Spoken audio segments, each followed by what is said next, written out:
بسم الله الرحمن الرحيم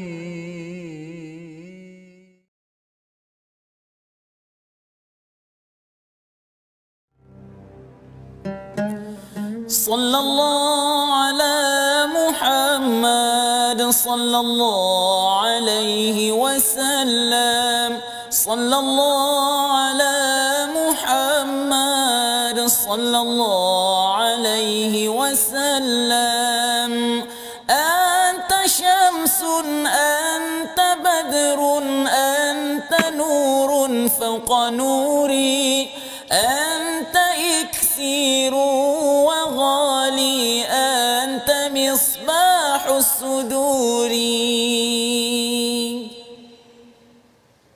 Assalamualaikum warahmatullahi wabarakatuh. Alhamdulillahirabbil alamin wassalatu wassalamu ala asyrafil anbiya'i wal mursalin sayyidina Muhammadin wa ala alihi wa ashabihi ajma'in, amma ba'd. Apa khabar tuan-tuan, puan-puan yang berada di rumah sekalian? Mudah-mudahan kita semua berada dalam keadaan yang sihat sejahtera. Seperti biasa dalam rancangan My Hadis Time Rasulullah Suri Teladan ini, saya akan bacakan dahulu hadis yang pertama, hadis awal sebelum kita masuk kepada hadis perbincangan kita pada hari ini. Hadis ini diriwayatkan oleh Al-Imam Muslim yang menyebutkan man da'a ila hudan kana lahu minal ajri mithlu ujuri man tabi'ah. Siapa yang menyeru ke arah kebaikan, maka dia akan dapat pahala seperti mana pahala orang yang ikut melakukan kebaikan tadi. Kalau kita ajak orang melakukan solat, maka kita akan dapat pahala orang tersebut. Begitu juga kalau kita sebarkan perkara-perkara yang baik, kita kongsikan hadis-hadis di dalam Facebook, media massa, sosial dan sebagainya, maka ini akan menyebabkan kita turut menerima pahala ataupun ganjaran yang diberikan sekiranya ada orang yang mengikuti nasihat yang kita sampaikan tu tadi. Baik. Seperti biasa, tidak asing lagi teman saya pada hari ini, Ustaz Husaini. Bagaimana Ustaz? Saya alhamdulillah. Hari ini serba hitam ni. Serba hitam. Orang kata hitam itu menawan. Oh, hitam itu menawan. Baik. Baik tuan-tuan, puan-puan yang dirahmati Allah sekalian. Kalau sebelum ni tuan-tuan masih lagi ingat perbincangan kita masuk kepada hukum hakam yang pelbagai. Ada hukum tentang talak, ada hukum tentang wanita yang didatangi haid dan sebagainya. Maka perbincangan kita pada hari ini juga berkaitan dengan perkara tersebut. Halaman-halaman dalam surah Baqarah ni dekat-dekat perbincangannya. Tapi sebelum masuk kepada perbincangan mengenai hadis tersebut, mari sama-sama kita dengarkan dahulu bacaan yang akan disampaikan oleh Ustaz Husaini kita. Silakan Ustaz. Terima kasih Doktor. InsyaAllah tuan-tuan dan puan-puan, apa khabar semua? Sihat ya? Kita tengok mushaf ya. Kita tengok, kita selak muka surat yang ke-37 Suratul Baqarah ayat yang ke-233 insya-Allah. A'udzubillahi minasyaitonir rajim. Wal walidatu yurdi'na auladahunna hawlaini kamilain liman arada يتم الرضاعة وعلى المولود له رزقهن وكسوتهن بالمعروف لا تكلف نفس إلا وسعها لا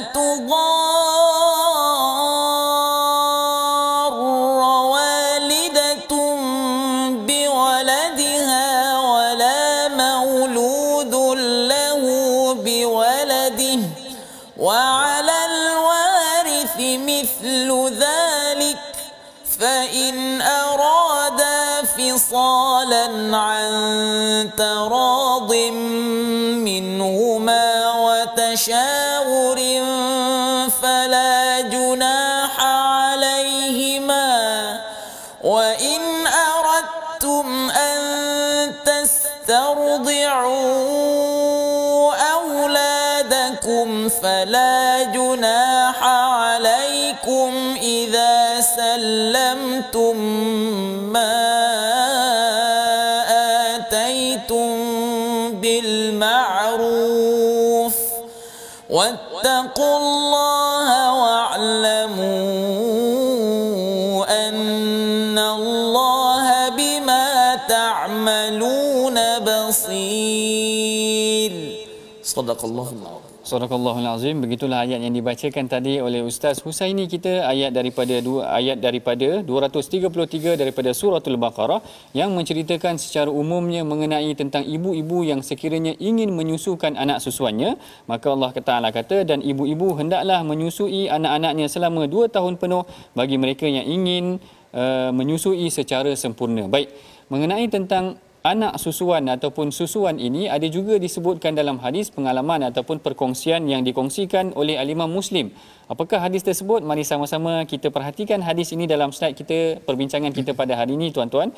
Hadis ini disampaikan oleh Sayyidina Ali radhiyallahu taala anhu, an Aliyin qala qultu ya Rasulullah ma laka tanawwaqu fi Quraisyin wa tad'una faqala wa 'indakum syai'un qultu na'am bintu Hamzah.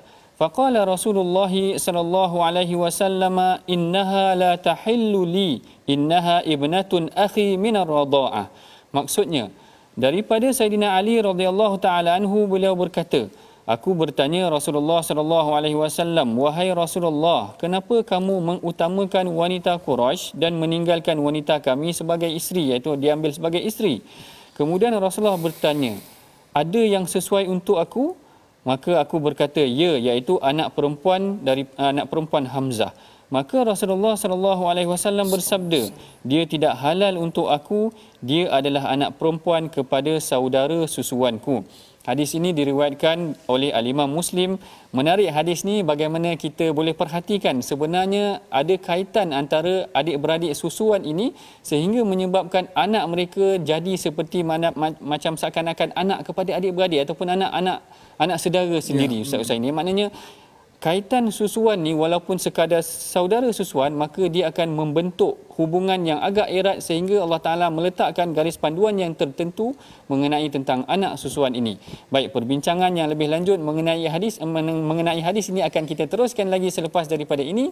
Jangan ke mana-mana. My Hadis Time, Rasulullah Suri Teladan.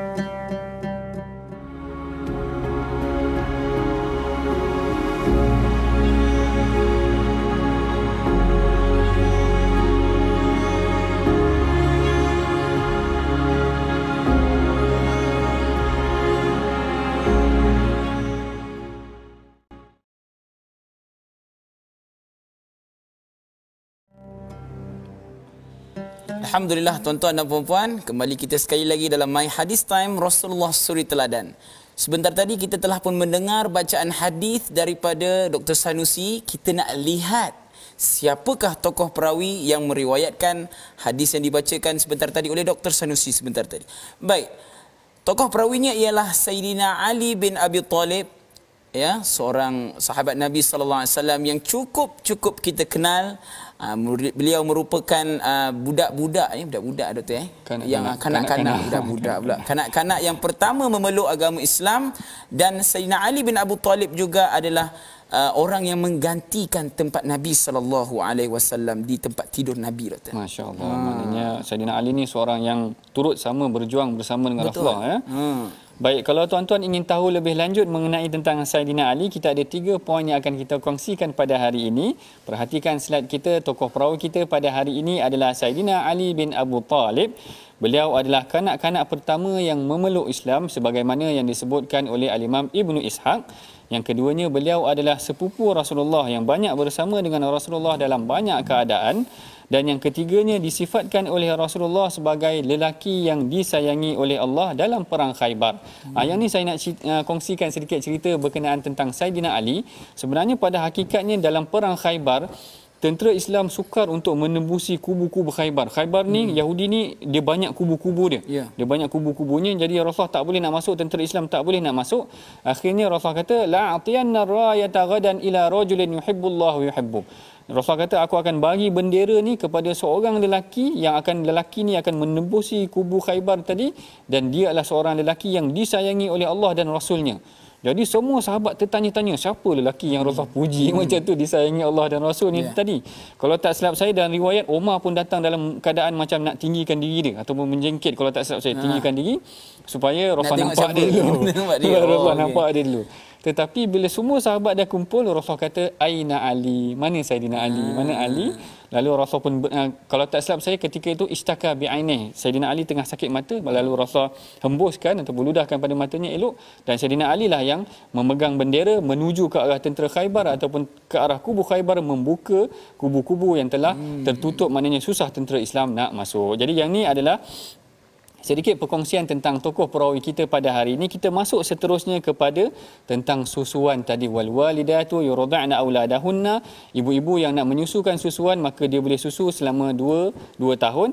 Dan kemudian dalam hadis kita ceritakan tentang adik-beradik susuan. Rupanya Rasulullah dengan Saidina Hamzah adalah adik-beradik susuan. Jadi mereka juga tidak boleh, maknanya anak mereka ni diharang, tak bolehlah berkahwin kerana ada hubungan adik-beradik susuan tu tadi. Jadi kalau kita perhatikan di dalam hukum syarak, apakah syarat sebenarnya seorang kanak-kanak itu boleh dijadikan sebagai anak susuan? Yang pertamanya adalah maknanya syarat dia untuk dia diterima sebagai anak susuan. Yang pertama, anak yang menyusu tadi hendaklah belum mencapai 2 tahun.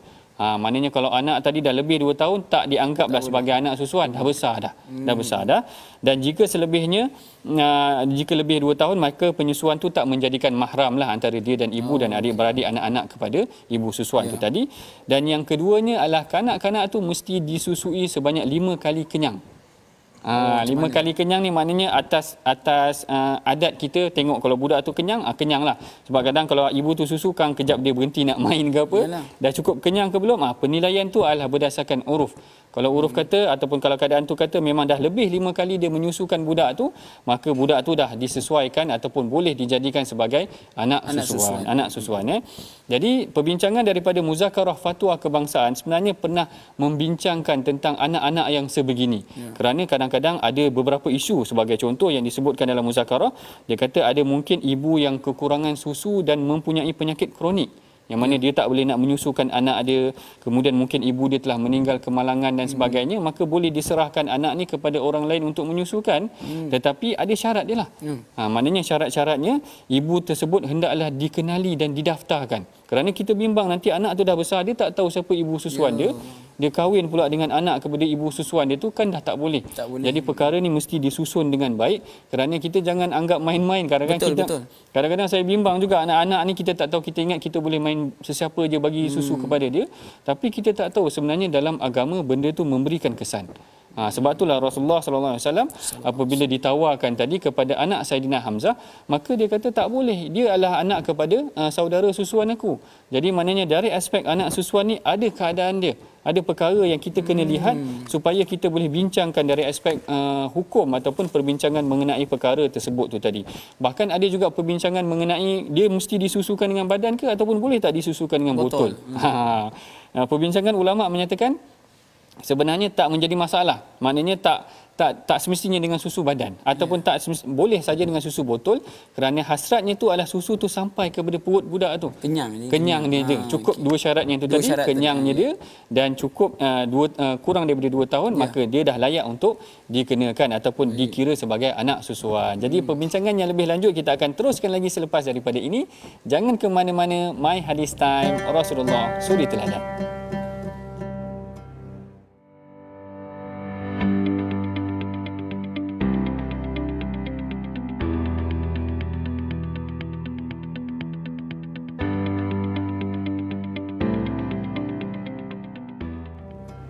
Alhamdulillah, bertemu kita lagi dalam perbincangan mengenai hadis yang berkaitan dengan anak susuan. Kalau kita perhatikan tadi, hadis ini diriwayatkan oleh sepupu Rasulullah SAW sendiri, iaitu Saidina Ali. Yang mana Saidina Ali ni dianggap sebagai kanak-kanak yang pertama yang memeluk Islam. Kalau tak silap saya sekitar umurnya 10 tahun kalau tak silap saya. Dan kemudian juga dia adalah orang yang disayangi oleh Allah dan Rasulnya, dan dia menyayangi Allah dan Rasulnya, dan dia adalah orang yang memimpin untuk membuka kubu Khaybar dan akhirnya orang Islam menang. Walaupun sebenarnya susah nak masuk kubu Khaybar tu. Banyak kubu. Kalau Ustaz Husaini sekarang perasan, negara Yahudi ni dia suka buat tembok-tembok macam kubu-kubu, sama macam zaman dulu. Dia banyak kubu dia. Kita boleh tengok dalam kitab sirah, memang dia bersungguh sikit untuk buat pertahanan dia kerana dia bimbang dia akan diserang dan sebagainya. Jadi yang itu sedikit sebanyak mengenai tentang Saidina Ali yang kita bincangkan dah sebelum ni tadi. Baik, kalau Ustaz Husaini perasan dalam situasi semasa. Dalam situasi semasa, saya ada terbaca juga yang kita sebutkan tadi, ada ibu yang masih lagi ada anak kecil, tiba-tiba dia meninggal. Maknanya ibu dia meninggal, jadi anaknya disusukan kepada orang lain. Pada kebiasaannya ibu bapa yang ambil anak susuan ni, dia pada pandangan Ustaz Husaini, dia aware tak? Dia sedar tak tentang hukum anak susuan ni ke? Biasanya orang kita sedar tak? Dia baik, kalau kita melihat dalam keadaan semasa kalau dalam Facebook yang kalau saya tengok dia ada grup macam tu, anak angkat dan sebagainya kan. Perasaan itu melebihi kewajipan yang ada. Maksudnya saya maksudkan sini, perasaan excited nak memiliki anak tersebut melebihi kewajipan yang ada pada anak tersebut. Sebagai contoh, ada ibu bapa yang mungkin kata berpuluh-puluh tahun tak ada anak, dan mengambil anak angkat sebagainya, tapi tidak memandang ataupun menitik beratkan tentang syarat-syarat yang kena ada untuk dijadikan sebagai anak susuan tersebut. Jadi benda ni sebenarnya tuan-tuan dan puan-puan, kita kena ambil cakna. Ya, mungkin daripada kalangan kita yang mungkin tiada anak dan sebagainya, belum ada anak lagi, kita kena ambil cakna tentang hal ini, supaya bila anak-anak itu, bila ada, kita dah ada dengan anak-anak itu, kita tahu dengan dua syarat tersebut yang doktor sebutkan sebentar tadi. Baik.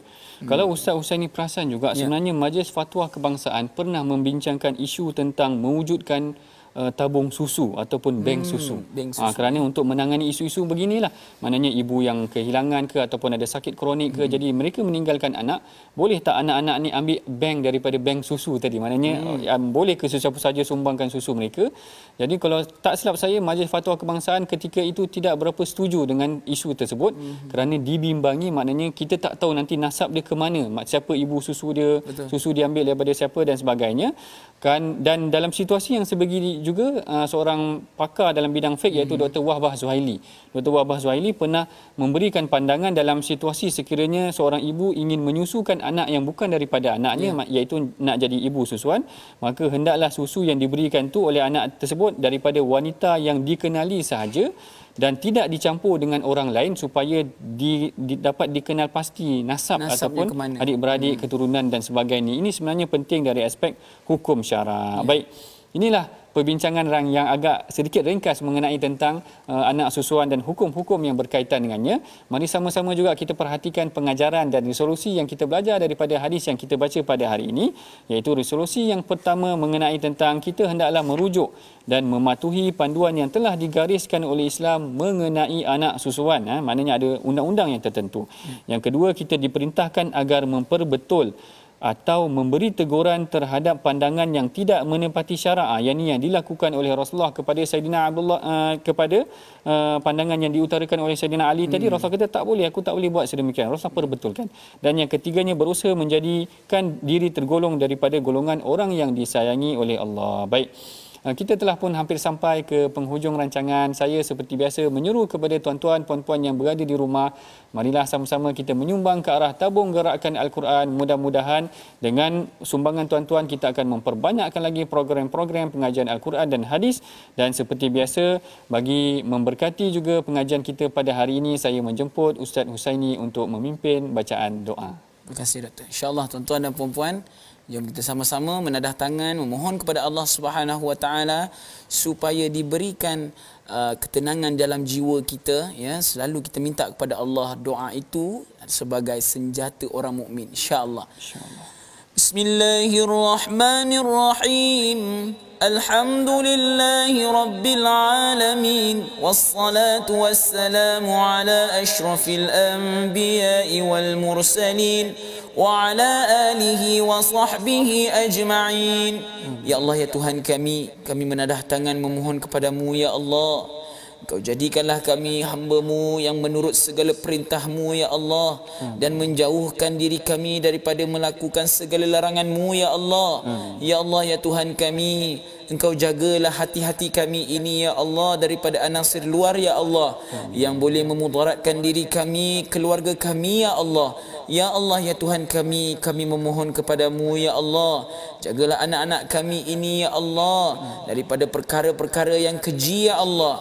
Titipkanlah dalam hati-hati kami ini sifat-sifat yang baik, berlandaskan Al-Quran dan juga berlandaskan akhlak Nabi sallallahu alaihi wasallam. Amin. Moga-moga ya Allah Kau jadikanlah kami keluarga yang dilimpahkan dengan ketenangan dan mawaddah dan rahmah ya Allah. Rabbana atina fid dunya hasanah wa fil akhirati hasanah wa qina adzaban nar. Wa sallallahu ala sayyidina Muhammadin wa ala alihi wa sahbihi wa sallam. Walhamdulillahi rabbil alamin.